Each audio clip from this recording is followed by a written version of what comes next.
Good evening, everybody. Sorry, apologies for the last live. I don't know what happened.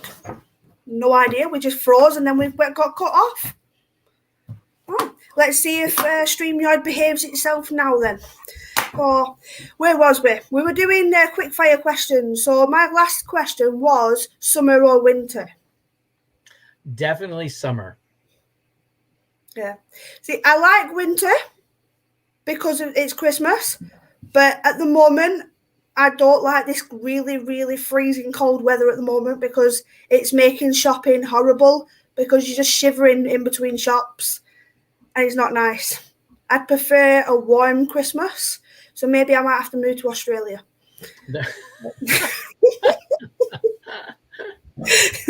Oh, Yeah. That's why you moved from the north in New York State down to Florida. Yeah. Okay. If money was no object, where in the world would you live? Oh wow. Money was no object. Where would I live? I would probably live in the Caribbean. Or maybe even Fiji. That just popped into my head. I've always wanted to go to Fiji. So yeah. Personally, it used to be Monaco, but then I've seen some videos of Bali. And yeah, it's meant to be really, it looks really, really nice. And I'd love to go there. Buy a nice little house on the beach and live there and relax. And sell bonbons on the beach. Yeah. Yeah. And the other question is, does pineapple belong on pizza? Oh, I like pineapple on pizza. Yeah, so do I. And my other guest, Charles Mattocks, has arrived, so I shall let him in. Hey, everybody. Hey. Hi, Charles. You right? Yeah, no, honestly, I had my kids for the last week here, and I dropped them off, came home, had something to eat, and I just fell out. I mean, I've got a 4-year-old and an 11-year-old, and I was really just tired. You know, it's taking care of 2 kids with those ages is just exhausting. You know. So, tell me about it. Yep. Yeah. I mean, I've got a 9-year-old that's 10 in a month, and an 8-year-old. Yeah. Yeah, and I know the feeling. It's at the end of the day, it's like I need to switch off and go to sleep now. Oh man, oh boy, yeah. But should I talk about my kids that have 4 legs and tails?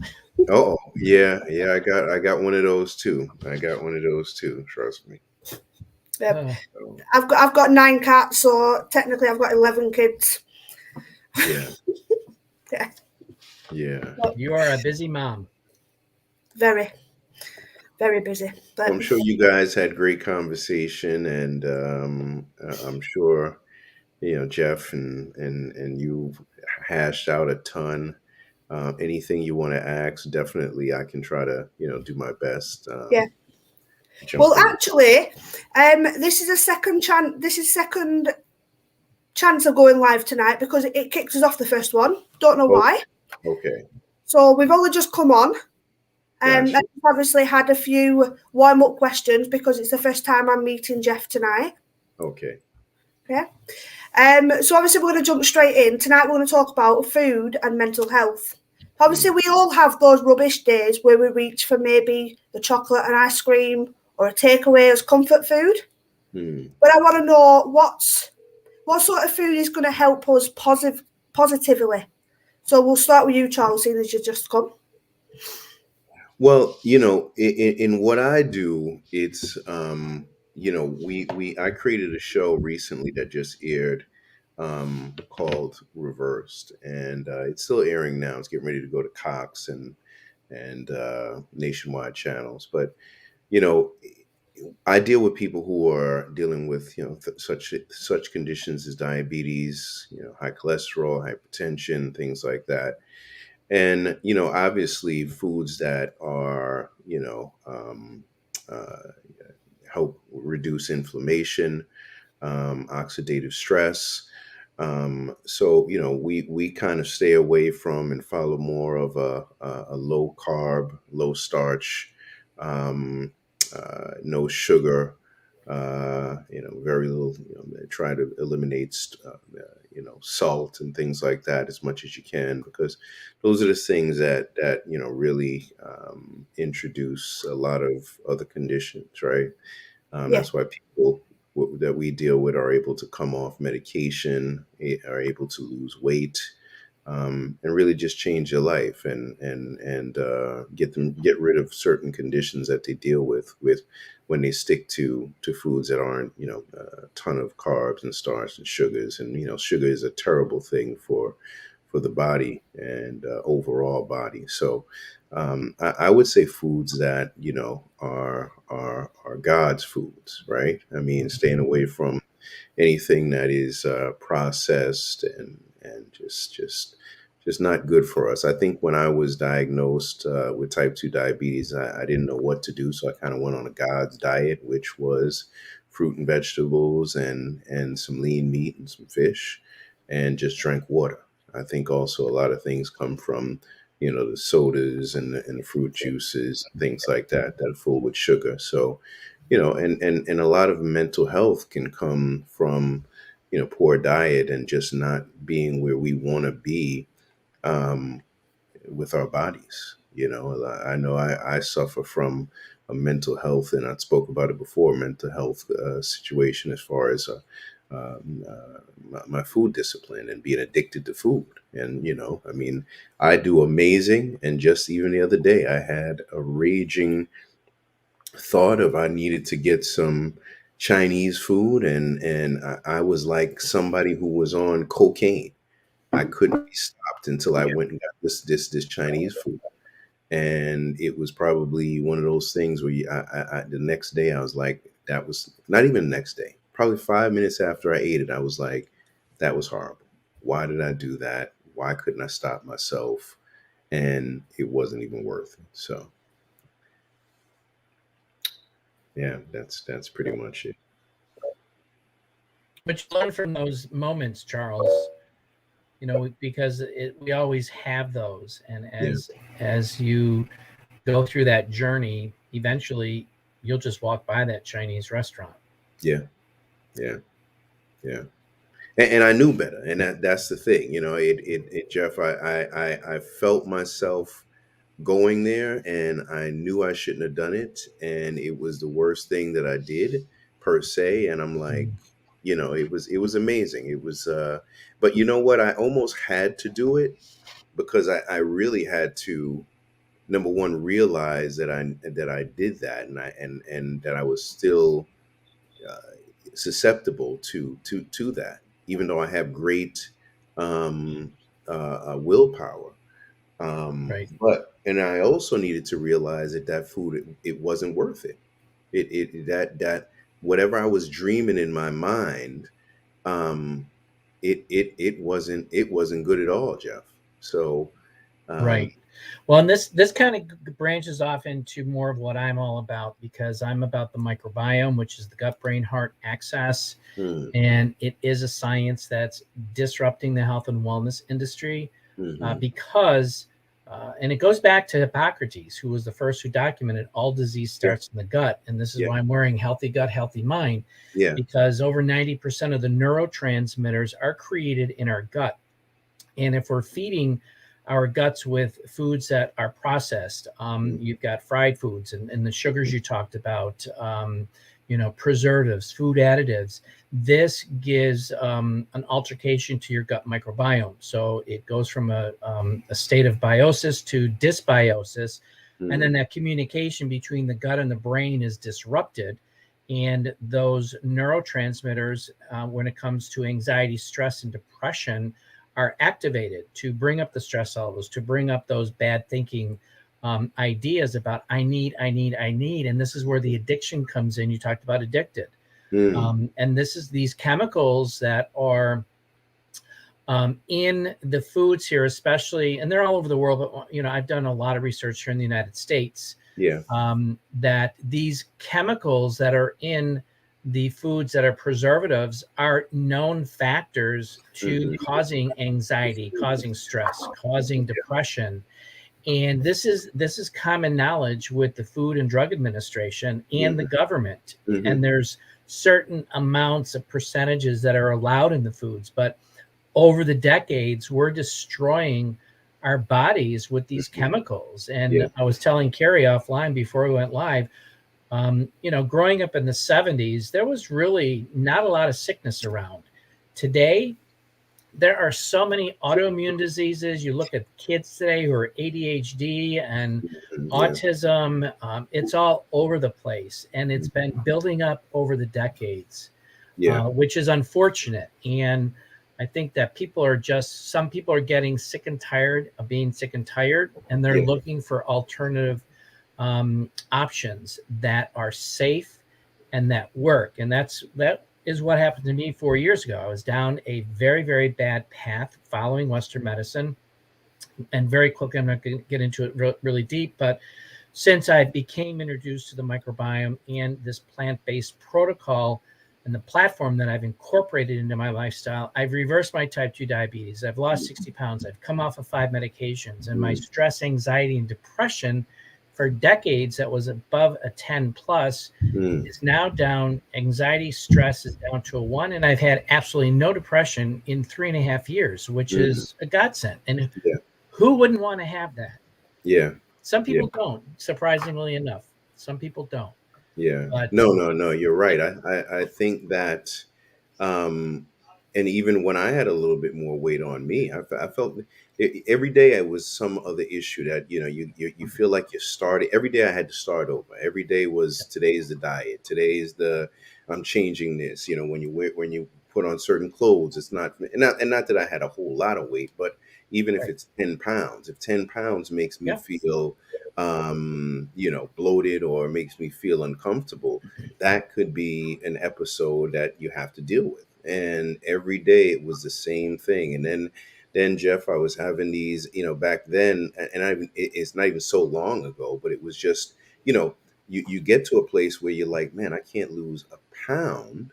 And, why not go and eat, that Chinese food? Because I'm staying at the same weight anyhow. I can go eat the Chinese food and still not lose 1 pound, not really gain a pound, but not lose, you know what I'm saying? So I'm still at the same weight, and I'm like, all right, I just ate this Chinese food. Now maybe I gained a pound, but I mean, or whatever it may be. But so it was always that anxiety, always that stress level, always that thing that I was dealing with. So, Kerry, to your point, I think, that's one area that we can talk about. And obviously, when you're feeling better too as well, and you see your numbers going down because you have lost weight, and you're changing your food, and now, you're not having to deal with the doctor as much. You're not having to, test your blood sugar all the time, and deal with all the comorbidities that come with, poor diet. I think, that's part of it is the lack of anxiety that comes from a poor diet. Yeah.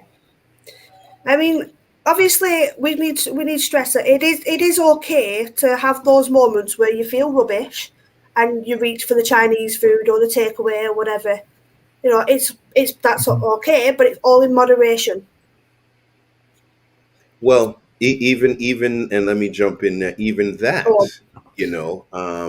I don't do, because that will, it's like if I'm addicted to Coke, and I said, well, just once a month, I'm gonna have just a little Coke. You know what I'm saying? I mean, I'm not talking Coca-Cola. I'm talking, cocaine. If I'm addicted to cocaine, I said, well, once a month, I'm just gonna have one line.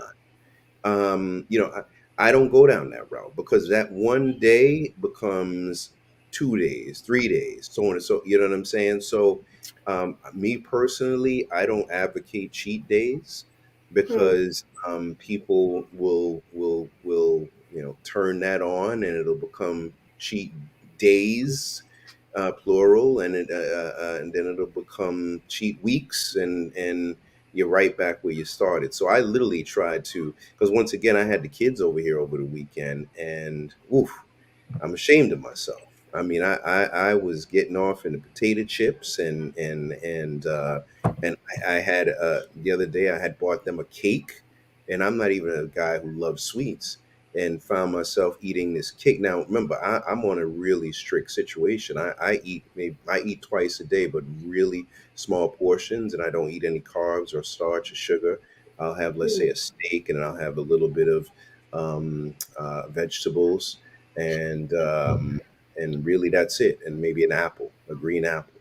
And then for dinner, I'll do the same thing, maybe some fish and a green apple or a tomato, and that's it. So, you know, me eating a cake took my blood sugar sky high when my blood sugar is normally perfect and I don't use medication or anything. And that night, I woke up the other night, I'm like, ooh, okay, I had to get up and find me a metformin to take, which is a diabetes medication, just because I felt that it took me, and usually that doesn't happen, but it took me so out because my body's not used to it. It took me way out of range, and then I took two baby aspirin because it was just like, wow. So there's some of the anxieties that come with that could bring mental health issues that come with poor diet. Yeah, yeah. While you're on the subject of apples, you mentioned obviously you enjoy an apple. When you hear the statement "eat an apple today, eat an apple a day to keep the doctor away," what do you think? What do you think could be a trigger to kids today who are body conscious? That's a question from Adam. You could take that, Jeff.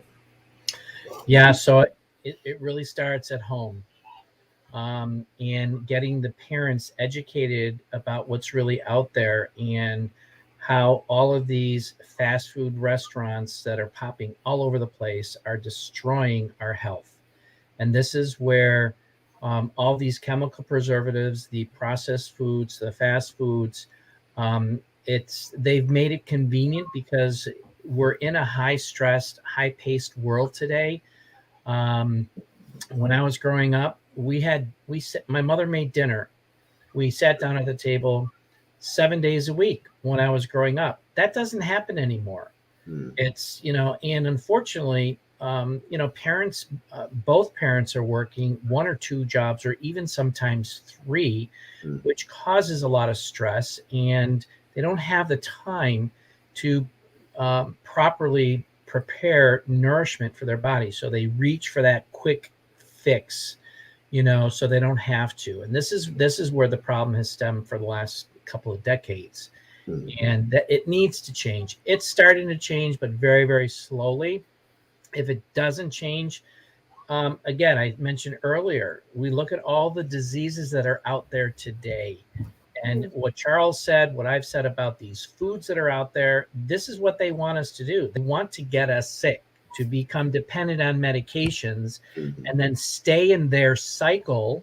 mhm, And because it's a business. mhm, Yeah. Medicine today, unfortunately, is a business. mhm, And I'm not taking it away 100%, but I'm saying a majority of doctors are in this for a business, and that's the way they were taught. I mean, when I walked into my doctor and I said I want to get my A1C down to 5.0, which mhm, is, for those that don't know, it's non-diabetic, her mhm, response was, "Why do you want to do that?" mhm, mhm, And then when I came off of my 5 medications, 3 months after that, she kicked me out of her office because I wasn't a paying customer of pharmaceuticals for her. mhm. And and especially with the kids today, they're our future. Yeah. And if we're not teaching them now to eat correctly and to get out there from a physical, mental, spiritual, and an emotional perspective, Mhm. they're going to it's going to be more difficult for them to break that cycle because they've developed a habit.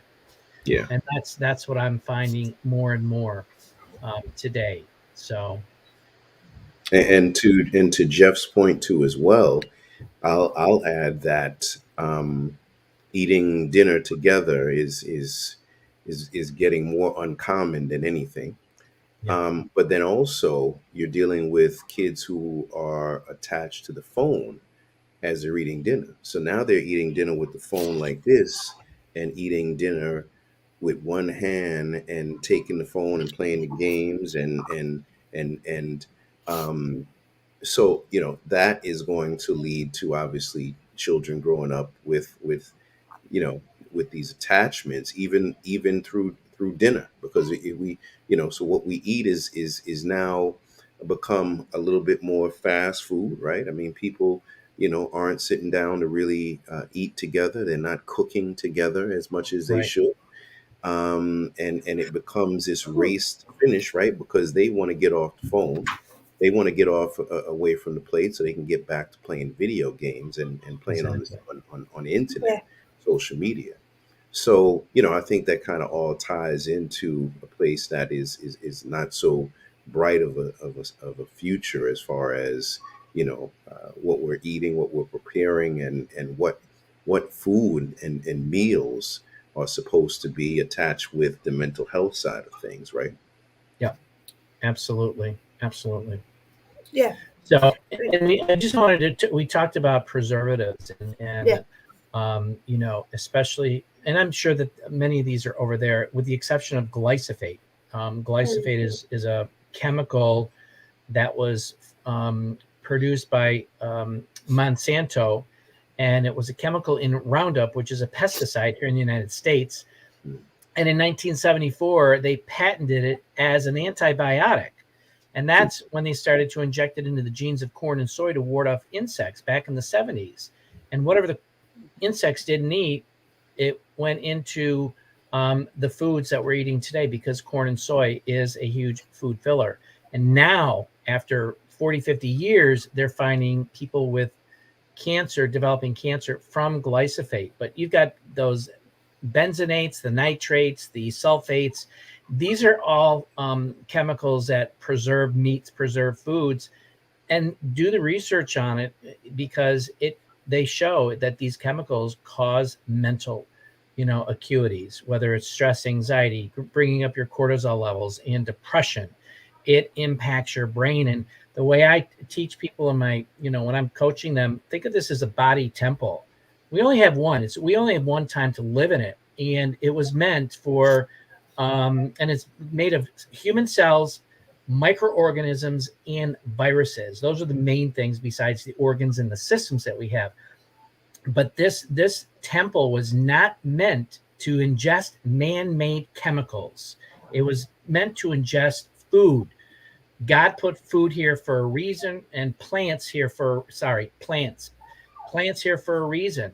And that's what we should be looking at those nourishments, because the science today is getting at the level of research where they're able to tell what these unique plants, from indigenous plants from all over the world, what benefits they have.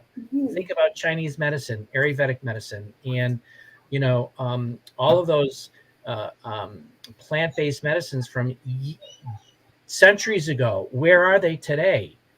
And that stopped in 1906, when the FDA formed. All that was pushed out, saying that's voodoo stuff. And then it was, here's the new medication. Yeah. And going back to what you were talking about, getting kids to sit down with their mums and dads off the phones, anything like that, that is something that we do actually do in my house. We say, right, it's meal times, no technology. We sit down as a family, we talk to each other about how the day's been or whatever's bothering them. Good. We sit down together and we eat, and nobody's allowed to touch technology until we're all finished. So that is actually one thing we do in our house. We'd only do it for the evening meal, so it's only that once a day, but it's that once a day that we are connecting as a family, talking about anything that comes to mind. So anything that's issue, it's bothering the kids. Obviously, they've got that time to speak to us. We're there all day anyway, but then obviously if they want to raise it as a family thing, we can do. And obviously that's something that has connected us more as a family. And I get the kids involved when we do the food shopping. So if there's any new foods they want to try or anything like that, we do it. And we try and mix up the amount of foods we eat. So the kids like fish. So we'll do like fish with some sweet potato wedges. They do like sweet potato. And how old are they? My son is nearly 10, Mm-hmm. and my daughter is 8. Yeah. Fortunately, those are a good age, but the reality is, by the time they hit 13 or 14, it becomes a different story nowadays. I mean, hopefully you've instilled some great principles, but Yeah. you'll get them to the point, and I've seen and read and dealt with. If they don't want to sit down and eat dinner together, if they want to be on that phone. I mean, nowadays, kids, you tell them to put the phone down, you might get the police called on you. That's Or true. Yeah. it's just reality. I mean, it's reality, especially if you come from a divided household where let's say dad is so on and so forth. Let's say it's not a mom and dad in the household. Mom or may tell them, or dad may tell them, hey, listen, don't let nobody touch your phone, and if they do, you have your rights, and you'd be very surprised. So at 8 and 10, they're not Yeah. going to give too much feedback, too much lip, but Mm. Resistance. Yeah. let them get 13, 14, and Mhm. got, a 15 and got some little boyfriend, a girlfriend on the phone, or somebody at school told them that, you don't have to do that, and it becomes once again a cause for conflict that can bring, issues Yeah. of mental No, health. well, my son at the moment, he's got the attitude of a 13 years old. Obviously, because his dad is a big advocate of human rights, the Mm-hmm. kids already know their human rights and they do frequently use them. Yeah, there you So go. I'm already getting the teenage arguments off them. But it's Yeah, a case of, remove the technology, or that's it, you just go on 24-hour technology ban. yeah, 24 hours without technology is enough to yeah, say, right, hang on a minute, we're going to listen to mum now, because I've had to do it quite a few times. I yeah, just removed completely everything, and they're looking at a screen that they can't do nothing with, and it yeah, horrifies them. yeah. Well, I would say this, at that age, I would almost ban it altogether, right? Mm. Because I'm just saying, because at 8 and 10, you still have a lot of control. You know what I'm saying?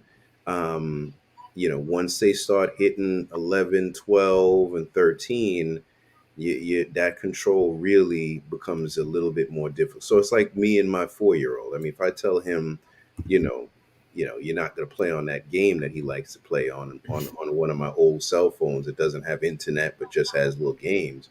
I mean, what's he going to say? He can't. He can't give me any lip. He's 4. So, but if I could have it and do it all again in a household where it wasn't divided, where I'm sure if I said, hey, when you come here, because even my neighbor's dealing with the same thing, and he's like, Charles, I would love if they came here and they didn't have any cell phones, because what they learn from the cell phone, especially nowadays, and get into, because we already know, once again, all ties into mental health.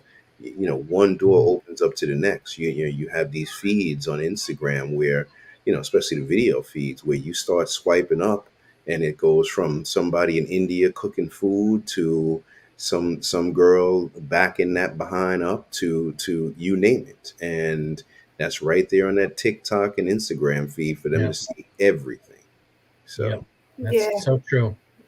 Yeah, I don't let my kids on TikTok or Instagram. They're not allowed. yeah, No, yeah, they're not on social media, and they won't be going on social media just yet. mm, Luckily, they've not got to that stage. yeah, But hopefully, by encouraging them to sit down at night times and talk to mum and dad about anything that's bothering them, when they do get to that point, we'll be able to have at least a bit of control. Maybe. yeah. Not you, Huh? not you. Only time will tell. Yeah. Um, so obviously, you've both had diabetes type 2, and you've both reversed it. So I want to talk a little bit about how you did that. So, what food changes did you do? How did your diet change? Did you start exercising? We'll start with you, Jeff. Okay. Yeah. Great. Yeah. What really got me and really awoke me is my father. I mean, he unfortunately passed away from type 2 diabetes, heart disease, as well as a leg amputation. And then a couple of years later, his sister, and then his brother.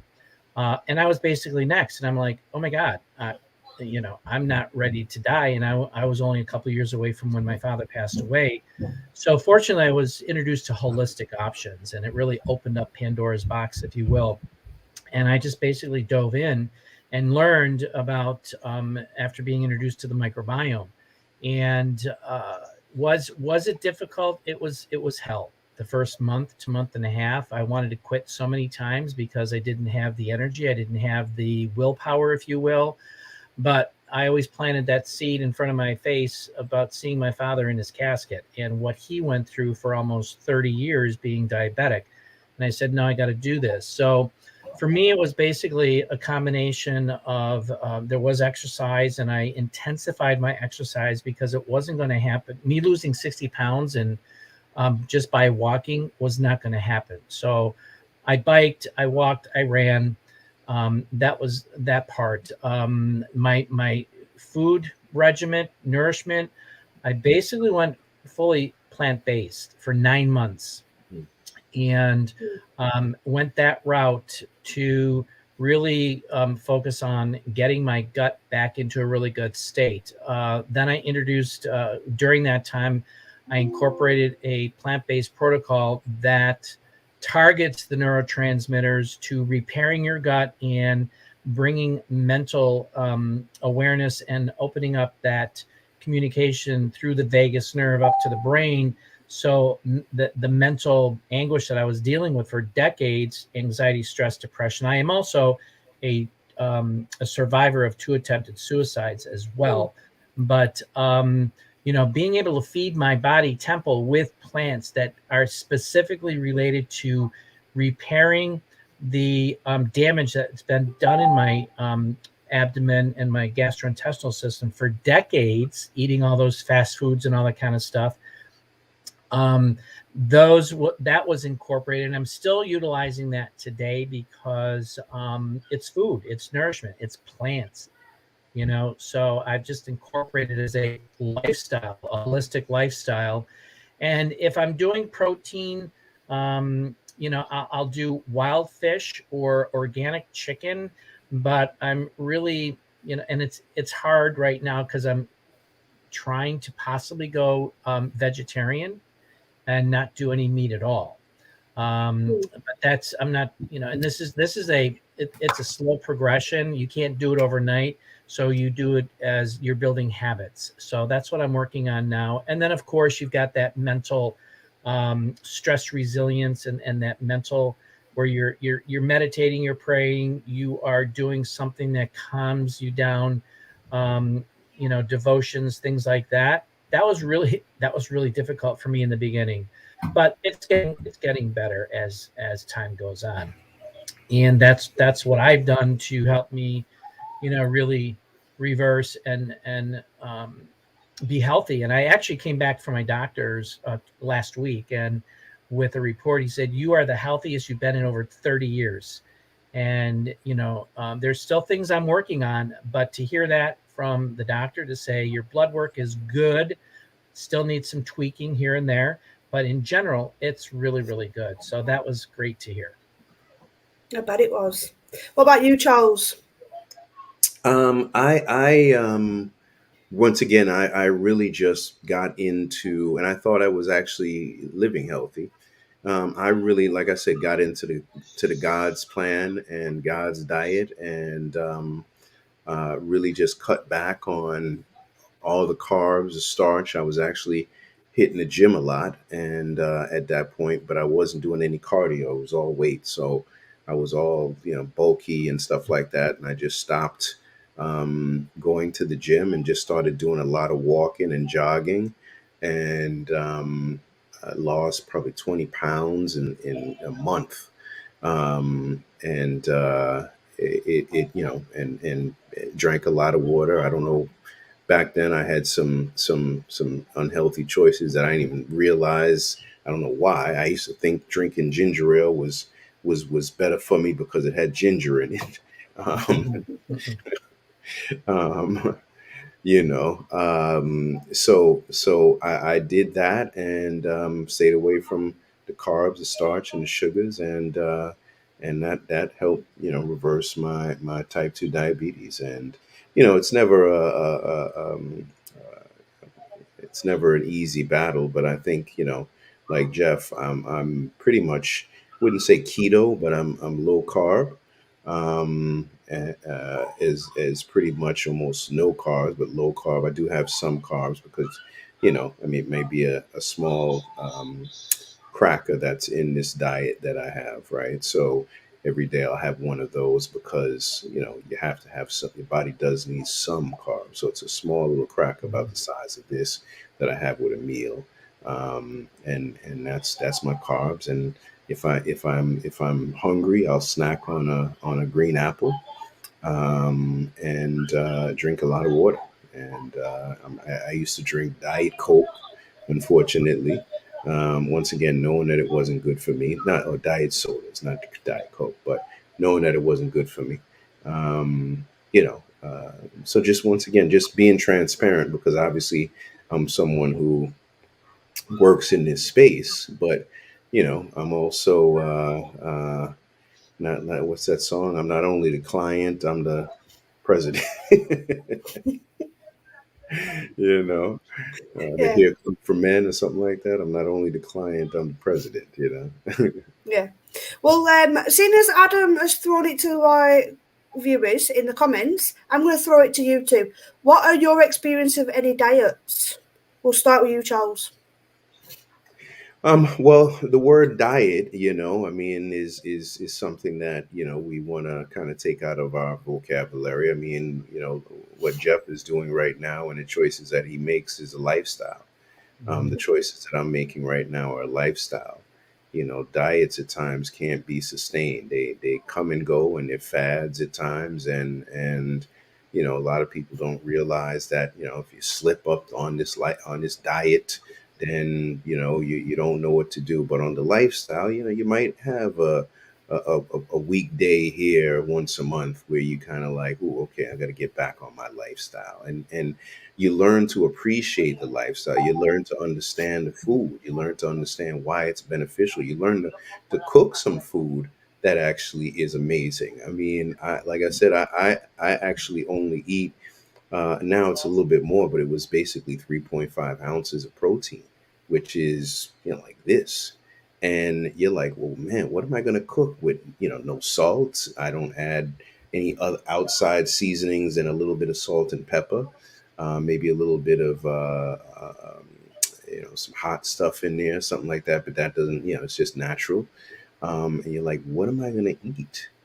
Cooking this with no, I'm not using oil, I'm not using butter. But you become creative and you start to Yeah. find some things that you're like, wow, this actually is pretty darn good. And it's so it's a lifestyle. It's not a diet, but I would say find what works for you. And there are some good options, and depending if that person has any conditions, I would say stay away from the carbs, the starch, and the sugars, and at times even cheese. I mean, for me, cheese is inflammatory. It really doesn't help me. So and I've seen other people where cheese is not their friend. Um, but some people have no problem with cheese. Yeah. Yeah. Go on. What about you, Jeff? So I'm right along with Charles. Diets, are really out, and there are a lot of programs out there that have processed foods, and I would say 95% of the people that go on a diet through these programs end up gaining, if not more weight than when they started.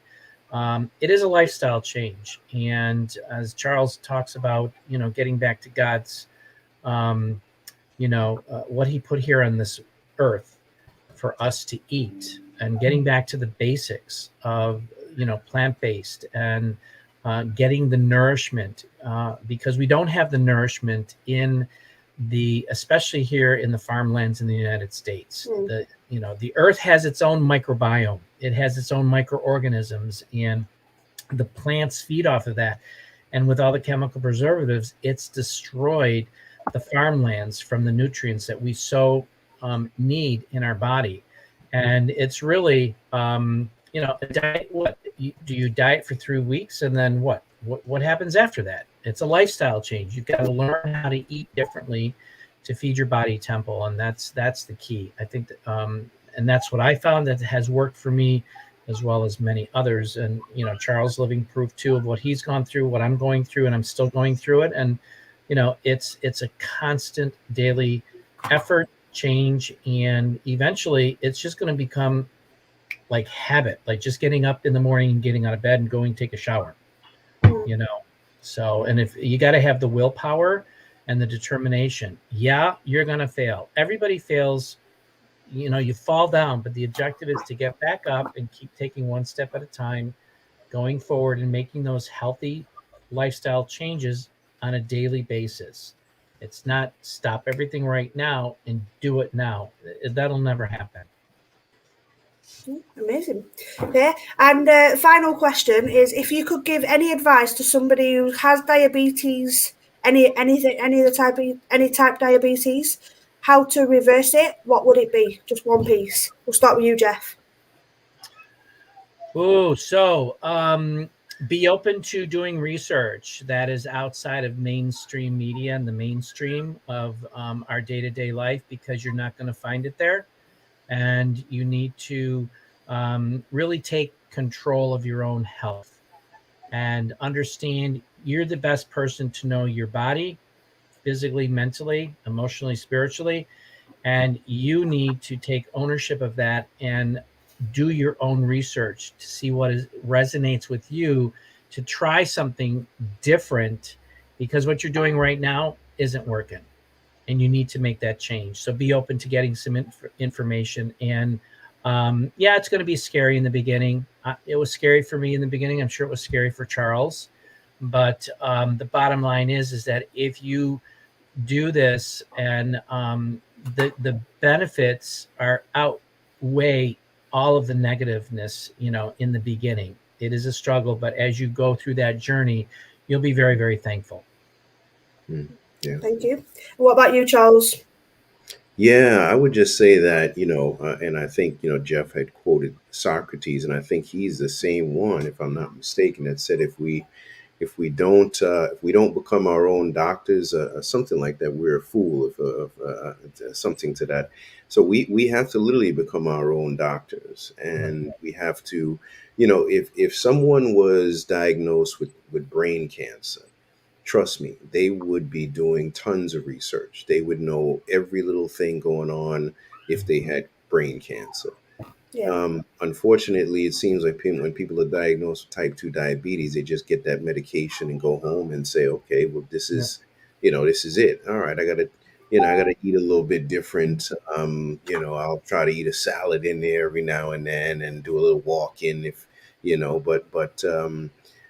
and it's not a condition that you per se feel, right away. You don't eat some fried rice and say, "Oh, good Lord," that was terrible.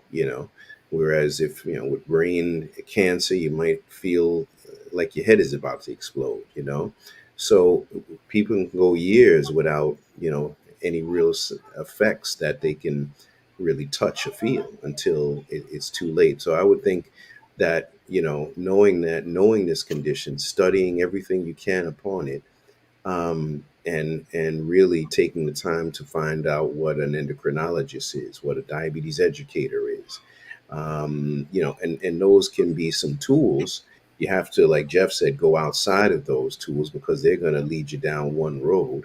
And obviously I work with some great people like Dr. Ken Berry and Jason Fung, who teaches intermittent fasting and ketogenic and low carb and things like that. And these people are amazing at helping people with type 2 diabetes and other conditions like that be able to use food as thy medicine. So you really have to go outside of the box and really study this. And it can be won. That's the thing. When you go into that doctor's office, they don't walk in there and say, "Hey, okay, your sugar's a little high today." Kerry, I really want you to do this, and then come back and see me. But if you don't do this, there's going to be a problem. I need you to, number one, focus on losing 20 pounds, and I need you to change your diet. I need you to stay away from the carbs and the starch and the sugars and the sodas and the juices. There's something called keto. There's something called low carb, and there's plenty of great recipes that you can implement. I need you to really do some serious exercise, even if it's just walking every day for a mile, and no eating after a certain time. Maybe cut out breakfast, right? You don't need any of that foolishness in the morning, right? If that works for you. And they can't do that because if they tell you that, Kerry, and then a month later you land in the hospital, what is Kerry and her family going to do? Sue that doctor, right? Yeah. So it's easier for them to just give you the medication and say, hey, you got to make some changes, but here's the medication. And for all those, the 9 out of 10 that walk in the door who won't make the changes, is the medication. And the one that may look into changing their life, they'll come off the medication on their own, right? But at least I gave them the medication. So it's a business. At times, these doctors are stuck in a rock and a hard place too, because they don't know nutrition, and they also can't go outside the guidelines of, if you have high blood pressure, this is what we give you for high blood pressure. Right. Yeah. And this, if I can plant one more seed here, Kerry, if you go into your doctor and they say, well, you have type 2 diabetes and it runs in your family and you can only manage it with medications, it's time for a new doctor. Okay. Because what people are doing today, this information that we're providing today comes from alternative options, people who are holistic, people who are in alternative medicine, people who are integrative. Integrative doctors work both with medications and plant-based protocols, and their goal is to wean you off of those medications into becoming medication-free. And that's their objective. You can't come off a medication like that because there's going to be reaction to that. So be careful of who you're working with. It's really important. Brilliant. I want to say a massive thank you to both of you for coming on tonight, and apologies and thank you for bearing with me through the technical issues. I don't know what's going on with StreamYard tonight. I really don't. We have got a storm above us in the UK, so maybe that's affecting the internet. Who knows? A little bit of housekeeping before we finish. Tomorrow morning, please tune in at 9:30 in the morning.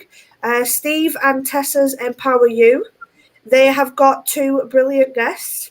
One is Adam, the mental health warrior, and the other amazing guest, his debut on MH Warrior TV, our mini mental health warrior, Lucas. So my son Lucas is joining the warrior team and making his debut. So Steve and Tessa need to behave themselves.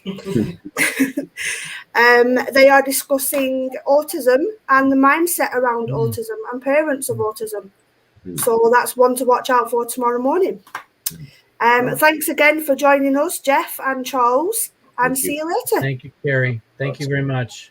Bye. Bye, everyone. Thanks for joining us.